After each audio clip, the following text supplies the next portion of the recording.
Good morning everyone. आज जो है हम पी ब्लॉक एलिमेंट्स का लेक्चर नंबर 5 लेकर के आए हैं, जिसमें आप लोगों को आज सिखाया जाएगा कि इलेक्ट्रॉनिक विन्यास जो है सबसेल के आधार पर किस प्रकार करेंगे और सबसेल के आधार पर करने पर उसका वैलेंसी क्या देखने को मिलेगा और उस वैलेंसी के साथ वो कौन सा जो है कंपाउंड बना पाता है, ये सभी को सिखाएंगे। ठीक है, तो आप लोग वीडियो को जो है पूरी तरह पूर्ण रूप से लास्ट तक देखिएगा तो समझ में बिल्कुल आएगा। ठीक है, चलते हैं। तो P block elements nitrogen forming lecture number 5। तो सबको पता है कि एस, पी, डी और एफ। एस में जो एक ऑर्बिटल होता है, पी में 3 ऑर्बिटल होता है और डी में कितना होता है, 5 होता है। 1 2 3 1 2 3 4 और ये 5। ठीक है, और एफ में जो होता है, एस में एक ऑर्बिटल, पी में 3 ऑर्बिटल, डी में 5 ऑर्बिटल और एफ में 7 ऑर्बिटल होता है। और एनर्जी लेवल का क्रम ये भी पता होना चाहिए। एनर्जी लेवल मतलब क्या हुआ, ऊर्जा स्तर। ऊर्जा स्तर ये भी पता होना चाहिए। और 11th में आप सभी पढ़े होंगे कि N+L रूल। N+L रूल कहता है कि N+L का मान जिसका कम होगा उसका एनर्जी स्तर क्या होगा, एनर्जी लेवल कम होगा। ठीक है, जैसे कि S के लिए L का मान जो होता है वो 0 होता है। इधर लिख रहे हैं हम, क्या कहते हैं, सबसेल, और इधर और बैठ, ये सब 11th का है। ठीक ना, फिर भी बता दिया जा रहा है आप लोग को। ये अगर यदि नहीं पता रहेगा तो थोड़ा परेशानी होगा, इसलिए आप लोग को जो है इसको लिख लीजिएगा। एस सबसेल, पी, डी और एफ। एस सबसेल का जो है azimuthal quantum number, azimuthal quantum number मतलब एल से सूचित करते हैं इसको।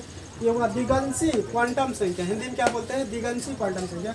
एस के लिए 0 होता है, पी के लिए 1 होता है और डी के लिए 2 होता है, एफ के लिए 3 होता है। 0 1 2 3। ठीक ना। अब इसी के आधार पर अर्थात N+L, N क्या बतलाएगा, सेल की संख्या को। N सेल की संख्या को बतलाता है और L क्या बतलाता है, द्विगंशी क्वांटम संख्या। तो इस आधार पर अगर यदि इसको सीख लेते हैं तो आप लोग को एनर्जी लेवल याद रखने की जरूरत नहीं है। ठीक है ना। तो इसको सिखा करके ही छोड़ेंगे आप लोग जो है, बशर्ते पूर्णतः इसको देखें।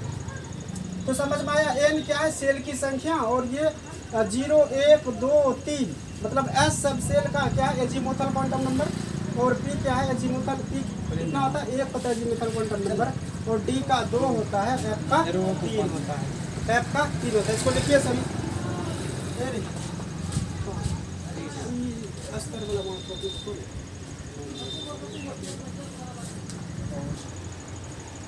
तो N+L रूल को जो है समझना। S के लिए L कितना हुआ, 0, P के लिए 1, D के लिए 2, F के लिए 3। ठीक है, इस आधार पर ये देख रहे हैं, ये एनर्जी लेवल है, ये क्या है, ऊर्जा स्तर। ऊर्जा स्तर का बढ़ता क्रम, ऊर्जा स्तर का बढ़ता क्रम। ठीक है, ये रटने की जरूरत नहीं है। ये अगर यदि आप लोग N+L रूल को सीख लीजिएगा तो काम चल जाएगा। अब देखते हैं, जैसे कि 1S है, 1S का N+L कितना निकल के आएगा, 1 N क्या, 1 S के लिए क्या होता है, 0, क्या हुआ 1। फिर 2S यानी कि 2 + S का एजीमुथल क्वांटम नंबर कितना हुआ, 0, क्या निकल के आया, 2। 3S 3 जोड़ 0, क्या निकल के आया, 3। इसके बाद 4S 4 + 0, क्या निकल के आया, 4। 1S 2S 3S और 3P डालते हैं, 3P। 3 जोड़ P का मान कितना होता है, 1, कितना हो गया, 4। इसके बाद 4S 4 + 0 कितना हो गया, 4 हो गया। 1S 2S 3S 3P 4S और यहाँ लिख देते हैं 4P। तो 4 जोड़ 1 कितना हुआ, 5। तो इस तरह से। इसके बाद जो है 5S 5 जोड़ 0 कितना हुआ, 5। 5P 5 जोड़ 1 कितना हुआ, 6। और 5D 5 जोड़ 2 बराबर कितना हुआ 7, 6s 5d, उसके बाद 4f भी लिख देते हैं, तो 4 जोड़ 3 बराबर कितना निकल का है 7। यहाँ तक हम समझाते हैं, ठीक है।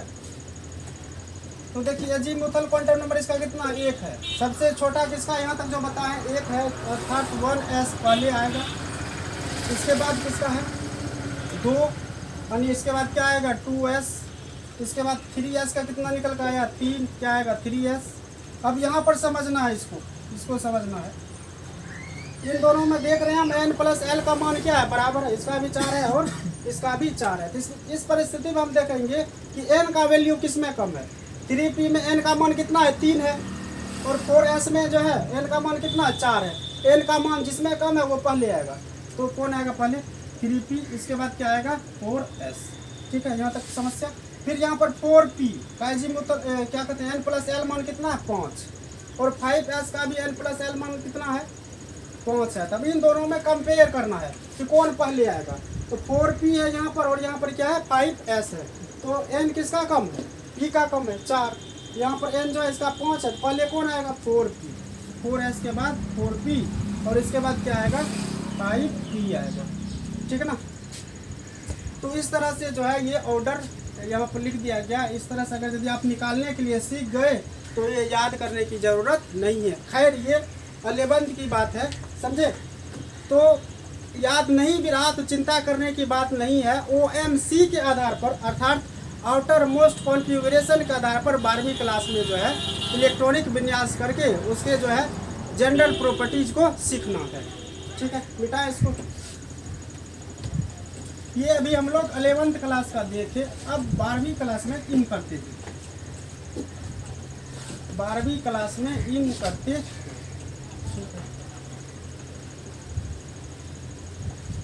तो पहला एलिमेंट कौन है नाइट्रोजन, पहला एलिमेंट नाइट्रोजन है, परमाणु क्रमांक कितना आता है 7। अब तो सेल के आधार पर तो सिखाया गया है वीडियो 1 में जो है, अर्थात लेक्चर 1 में सेल के आधार पर इलेक्ट्रॉनिक विन्यास सिखाए, वो आप लोग देख लीजिएगा एक बार। तो n 7 है तो 2 कॉमा क्या होगा 5, ये अंतिम कक्षा हुआ, ये k हुआ, ये l हुआ, तो 1s2, इसमें क्या होगा 2s2 2p3, इसी को बोलते हैं OMC। OMC मतलब क्या हुआ आउटर मोस्ट कॉन्फ़िगरेशन बाह्य इलेक्ट्रॉनिक विन्यास, बाह्य इलेक्ट्रॉनिक विन्यास, ठीक है। अब इसका बॉक्स डायग्राम अगर यदि हम बनाना चाहें, बॉक्स डायग्राम किसका बना रहे हैं बॉक्स डायग्राम OMC का, तो क्या है 2s2 2p3, s में कितना ऑर्बिटल होता है, एक ऑर्बिटल होता है, p में 3 1 2 3, ठीक है। s में एक ऑर्बिटल होता है जिसमें एक डब्बा मैंने दिया, p में कितना ऑर्बिटल होता है 3। तो आप बाउंड नियम के अनुसार पहले समान एनर्जी लेवल वाले ऑर्बिटल में जो एक एक करके इलेक्ट्रॉन भरेगा, क्योंकि ये अकेले है तो क्लॉकवाइज और ये एंटी क्लॉकवाइज, इसमें पहले क्या जाएगा क्लॉकवाइज। अब यही से समझना है, इसमें नंबर ऑफ अनपेयर्ड इलेक्ट्रॉन कितना है, अयुग्मित इलेक्ट्रॉन की संख्या 3, इसलिए वैलेंसी कितनी होगी वैलेंसी 3, अनपेयर्ड इलेक्ट्रॉन जितना है उसी के बराबर क्या होगी वैलेंसी, ठीक है। ये होता है किसी को समस्या। अब ये जो 2 ठो बच गया ये क्या है लोन पेयर, ये लोन पेयर के अनुसार इसको हम लोग कंबाइन करेंगे। जैसे कि ये नाइट्रोजन है 3 तो इसको क्या अनपेयर्ड इलेक्ट्रॉन, 1 इलेक्ट्रॉन 2 इलेक्ट्रॉन और ये तीसरा इलेक्ट्रॉन, और ये 2 इलेक्ट्रॉन जो देख रहे हैं ये एक साथ है, इसको एक साथ रखेंगे और इसको क्या बोलते हैं लोन पेयर, इसको क्या बोला जाता है लोन पेयर, हिंदी में बोलते हैं एकाकी युग्म, एकाकी युग्म लिखना सबको। ये जो है अनपेयर्ड इलेक्ट्रॉन है, ये कौन सा इलेक्ट्रॉन अनपेयर्ड, ये भी अनपेयर्ड और ये भी अनपेयर्ड। अर्थात नाइट्रोजन का जब हम इलेक्ट्रॉनिक विन्यास करते हैं तो उसमें 3 अनपेयर्ड इलेक्ट्रॉन आता है और एक पेयर्ड इलेक्ट्रॉन आता है, ठीक है। एक पेयर आता है और उस पेयर में कितने इलेक्ट्रॉन है 2 इलेक्ट्रॉन है, इसको क्या बोलते हैं लोन पेयर। तो किसी भी रासायनिक अभिक्रिया में या जब हम इस नाइट्रोजन से अगला कंपाउंड बनाएंगे तो इलेक्ट्रॉन का पार्टनरशिप जो करेगा वो अनपेयर्ड इलेक्ट्रॉन करता है। तो कंपाउंड इसका क्या सब बन जाएगा कंपाउंड बनेगा NH3, ठीक है। इसके बाद NCl3 एक्सेट्रा। इस प्रकार का ये कंपाउंड बनाएगा नाइट्रोजन, NH3 और NCl3, ठीक है। अब इसको क्या करें, तो ये जो है ये लोन पेयर जो था इसको स्लीपिंग वैलेंसी भी बोला जाता है। जैसे कि ये अभी आप लोग जो देखें इस तरह से, इसको क्या बोलते हैं, sleeping valency. Sleeping valency Hindi में बोलेंगे सुस्त संयोजकता, सुस्त संयोजकता, ठीक है। ये लोन पेयर जो है ये कोवैलेंसी प्रकट करता है, अर्थात ये कोऑर्डिनेट बॉन्ड में भाग लेता है। जैसे कि NH4 प्लस है, अमोनियम आयन, इसको क्या बोलते हैं, अमोनियम आयन। ये कैसे बन गया, ये नाइट्रोजन है, ये इसका क्या है, लोन पे unpaired electron, unpaired electron, unpaired electron, और ये क्या है, लोन पेयर। तो इसमें जो है कितना, 4 हाइड्रोजन है, एक हाइड्रोजन यहाँ आया, एक हाइड्रोजन यहाँ, एक हाइड्रोजन यहाँ और एक हाइड्रोजन यहाँ, ठीक है। हाइड्रोजन को भी एक अनपेयर्ड इलेक्ट्रॉन होता है, सबको पता है। हाइड्रोजन को कितना अनपेयर्ड इलेक्ट्रॉन होता है, ठीक। ये अनपेयर्ड इलेक्ट्रॉन पार्टनरशिप किया, ये भी क्या किया, पार्टनरशिप किया। अब ये जो है क्या करेगा नाइट्रोजन, ये 2 इलेक्ट्रॉन जो है इसको डोनेट करना चाहता है, ये 2 इलेक्ट्रॉन उसको डोनेट कर दिया। तो डोनेट करने के कारण ये कौन सा बॉन्ड हुआ, कोऑर्डिनेट बॉन्ड। इसको कौन सा बॉन्ड बनते हैं, कोऑर्डिनेट बॉन्ड, क्योंकि ये 2 इलेक्ट्रॉन इसका था, नाइट्रोजन का था, ये दोनों इसको क्या किया, डोनेट किया, तो इस पर कौन सा चार्ज आ जाएगा, पॉजिटिव चार्ज। तो इसको संक्षिप्त रूप में NH4 इस प्रकार भी लिख सकते हैं, NH4 प्लस या NH4 प्लस। इसको क्या बोलते हैं, अमोनियम आयन, अमोनियम आयन, ठीक है। यहाँ तक में किसी को समस्या, तो ये नाइट्रोजन को देख रहे 3 क्या बनाया है, कोवैलेंट बॉन्ड बनाया है और एक कोऑर्डिनेट बॉन्ड बना लिया है।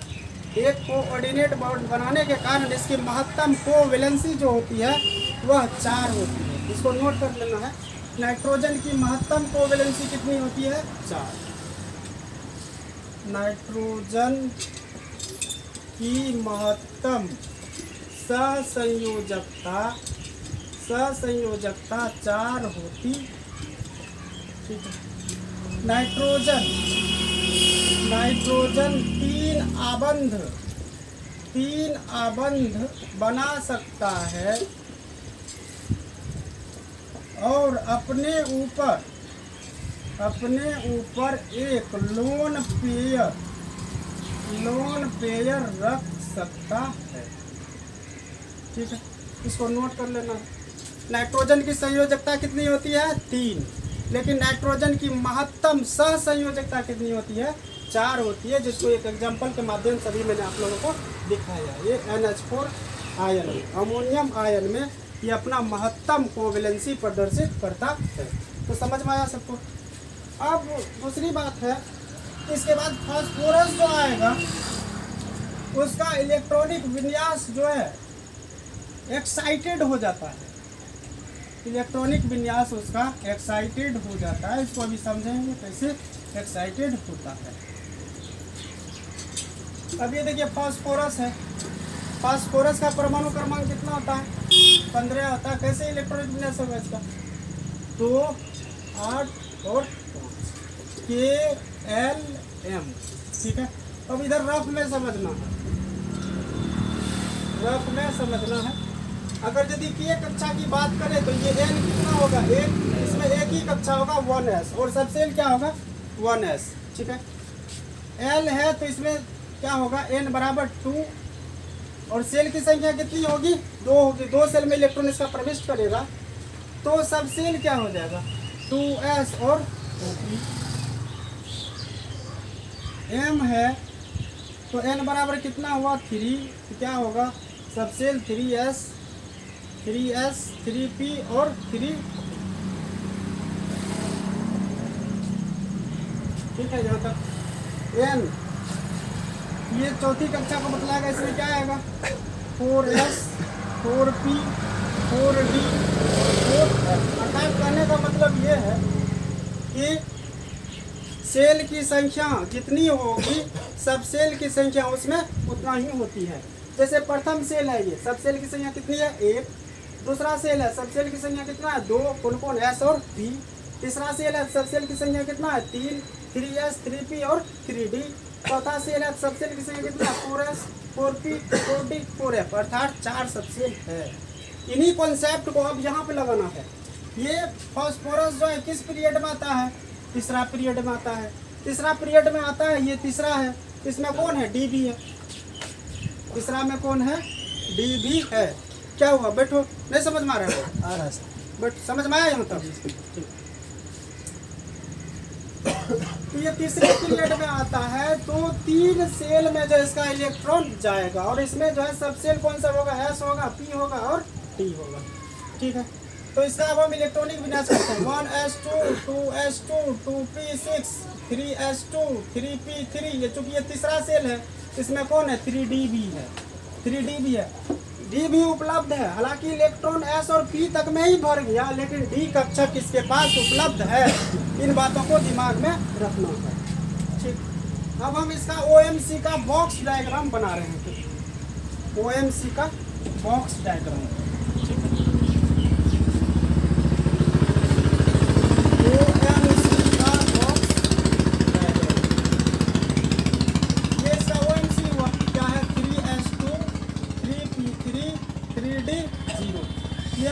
जनरल स्टेटमेंट GENERAL जनरल सामान्य अवस्था, सामान्य अवस्था।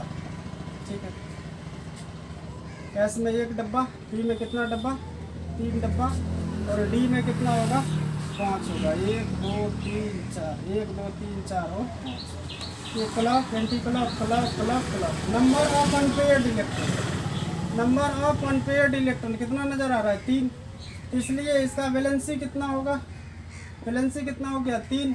और कंपाउंड क्या बनाएगा यौगिक PH3 और PCl3, ये कंपाउंड बनाएगा। और दूसरी बात इसका प्रसंकरण क्या होगा, प्रसंकरण भी सीख लीजिए। हाइब्रिडाइजेशन, हाइब्रिडाइजेशन हिंदी में क्या बोलते हैं प्रसंकरण। अब देखिए प्रसंकरण निकालने का कई विधि है, लेकिन यहाँ हम लोग जो सरल विधि अभी सीखेंगे। कितने डब्बे में जो इलेक्ट्रॉन गया है, टोटल 4 डब्बा में इलेक्ट्रॉन गया, 1 डब्बा S का और 3 डब्बा P का। तो प्रसंकरण क्या हो जाएगा sp। ठीक है, जितने डब्बे में इलेक्ट्रॉन प्रविष्ट किया है उस डब्बे की संख्या को हम सब सेल के आधार पर जो है भरेंगे, तो वही उसका क्या होगा प्रसंकरण। जैसे S में क्या कितना डब्बा है 1 तो, P में कितना डब्बा 3 डब्बा, प्रसंकरण क्या हो गया sp3 हो गया। ठीक है, यहाँ तक में दिक्कत। तो ये तो था जनरल स्टेटमेंट। और ये क्या है स्लीपिंग वैलेंसी, सुस्त वैलेंसी। चूंकि इसके पास d ऑर्बिटल है जो कि खाली है, जब हम इसको एक्साइटेड करेंगे तो ये स्लीपिंग वैलेंसी जो सोया हुआ है ये जग जाएगा। ठीक है, तब लिखना excited state, excited state Hindi होता है उत्तेजित अवस्था, उत्तेजित अवस्था। उत्तेजित अवस्था में होता है क्या, ये देख लीजिए। ये स्लीपिंग वैलेंसी जो है, स्लीपिंग वैलेंसी ये क्लॉकवाइज और एंटी क्लॉकवाइज एक डब्बा में है। इसको हम एक्साइटेड कर दिए, एक्साइटेड करने के बाद ये क्या होगा उत्तेजित हो जाएगा। उत्तेजित होकर के इसमें चला गया, उसमें जाने के बाद क्या होगा, यहाँ पर एक तो खाली हो गया, एक बचा और यहाँ पे 3 है क्लॉक क्लॉक क्लॉक। और इसमें जो है एक इलेक्ट्रॉन जंप करके प्रविष्ट कर गया, 1 2 3 4 और ये 5, एक इलेक्ट्रॉन जंप करके पहुँच गया। अब यहाँ पर जो है कितना अनपेयर्ड इलेक्ट्रॉन नजर आ रहा है, 1 2 3 4 और 5 इलेक्ट्रॉन यहाँ पे नजर आ रहा है। तो number of unpaired electron, number of unpaired electron कितना हुआ? 5 हुआ। इसलिए वैलेंसी क्या होगा? वैलेंसी क्या देखने को मिलेगा? 5। अब परसंकरण क्या होगा इसका? परसंकरण कितना डब्बा है? 1 डब्बा S का, और P का कितना डब्बा? 3 डब्बा, और D के कितने डब्बे में इलेक्ट्रॉन गया है? 1 डब्बे में इलेक्ट्रॉन गया है, तो इसलिए sp3d इसका परसंकरण हो गया। समझ में आ गया सबको? तो एक्साइटेड स्टेट में ये जो 2 इलेक्ट्रॉन है, जब इसको एक्साइटेड किया जाता है तो ये जंप कर जाता है। जंप करने के बाद इसकी वैलेंसी क्या हो जाती है? ये जो है अनपेयर्ड हो गया, और ये भी क्या हो गया? अनपेयर्ड हो गया। 3 से बढ़ करके क्या हो गया? 5 हो गया। ऐसा क्यों हुआ?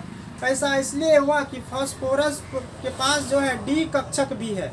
डी कक्षक की उपस्थिति के कारण जब हम उसको एक्साइटेड करते हैं, उत्तेजित करते हैं, ये स्लीपिंग वैलेंसी अर्थात सोया हुआ, जैसे समझिए ये सोया हुआ था, पहले क्या था? सोया हुआ। इसको एक्साइटेड कर दिया, उत्तेजित कर, अरे जगो रे, जगो जगो जगो। तो ये जगने के बाद जो डब्बा खाली था, इसके घर था इसके पास उपलब्ध, ये घर इसका खाली था, तो इसमें क्या कर गया? जंप कर गया। ठीक है ना? तो जंप करने के बाद ये क्या हो गया? अनपेयर्ड। अनपेयर्ड हो गया 5, इसलिए वैलेंसी क्या हुआ? 5। तो कंपाउंड क्या बनेगा? ये कंपाउंड क्या सब बनाएगा? कंपाउंड बना लेगा ये PCl5। PCl5 कंपाउंड बनाता है। तो यहीं पर जो है क्वेश्चन पूछा जाता है कि नाइट्रोजन जो है NCl3 बनाती है, जबकि फास्फोरस PCl5 क्यों? इस क्वेश्चन को नोट कर लेना है, जो कि बहुत ही इंपॉर्टेंट है। ये समझ में आ गया सबको? ये एक्साइटेड किया, एक्साइटेड करने के कारण एक इलेक्ट्रॉन क्या हो गया इसका? इसमें जंप कर गया। जंप करने के कारण नंबर ऑफ अनपेयर्ड इलेक्ट्रॉन कितना हो गया? 5। इसलिए वैलेंसी कितना हुआ? 5। वैलेंसी 5 होने के कारण कंपाउंड क्या बना लिया? ये PCl5 बना लिया। और परसंकरण इसका क्या होगा? S में 1, P में 3 और D में 1। अब यहीं पर क्वेश्चन आता है कि नाइट्रोजन जो है, नाइट्रोजन NCl3 बनाती है NCl5 नहीं, क्यों? What happens? इसी को दूसरे टाइप से पूछ सकता है कि नाइट्रोजन NCl3 बनाती है जबकि फास्फोरस PCl5 क्यों? इसका जवाब समझ में आ गया होगा। ठीक है? नाइट्रोजन के पास डी कक्षक उपलब्ध नहीं है। नाइट्रोजन के पास डी कक्षक उपलब्ध नहीं होने के कारण ये अपने इलेक्ट्रॉन का जो है विस्तार नहीं कर पाता है। इलेक्ट्रॉन का विस्तार नहीं कर पाने के कारण इसकी वैलेंसी 3 ही हो पाती है। जब वैलेंसी इसकी 3 होती है तो ये NCl3 बनाती है, जबकि NCl5 नहीं। इसका जवाब हुआ। अब ये नाइट्रोजन NCl3 बनाती है जबकि फास्फोरस PCl5 क्यों? क्योंकि नाइट्रोजन के पास जो है केवल 2s और 2p कक्षक है। 2s और 2p कक्षक की उपस्थिति के कारण ये जो है इलेक्ट्रॉन का विस्तार नहीं कर पाता, जिसके कारण इसकी वैलेंसी क्या होती है? 3। अब फास्फोरस के पास जो है 3s, 3p और 3d कक्षक है। यहाँ देख रहे हैं सभी, ये 3s है, ये 3p है, और ये क्या है? 3d है। 3s, 3p और ये 3d। फास्फोरस के पास 3s, 3p और 3d कक्षक की उपस्थिति के कारण यह अपना इलेक्ट्रॉन जो है डी सबसेल तक विस्तार कर लेता है, जिसके कारण इसकी वैलेंसी 5 हो जाती है। इसलिए यह क्या बनाता है? PCl5 बनाता है। ठीक है? तो आज यहीं तक। नेक्स्ट वीडियो हम लोग लेक्चर नंबर 6 लेकर आएंगे, जिसमें कि इसको और विस्तृत रूप से अध्ययन करेंगे। धन्यवाद।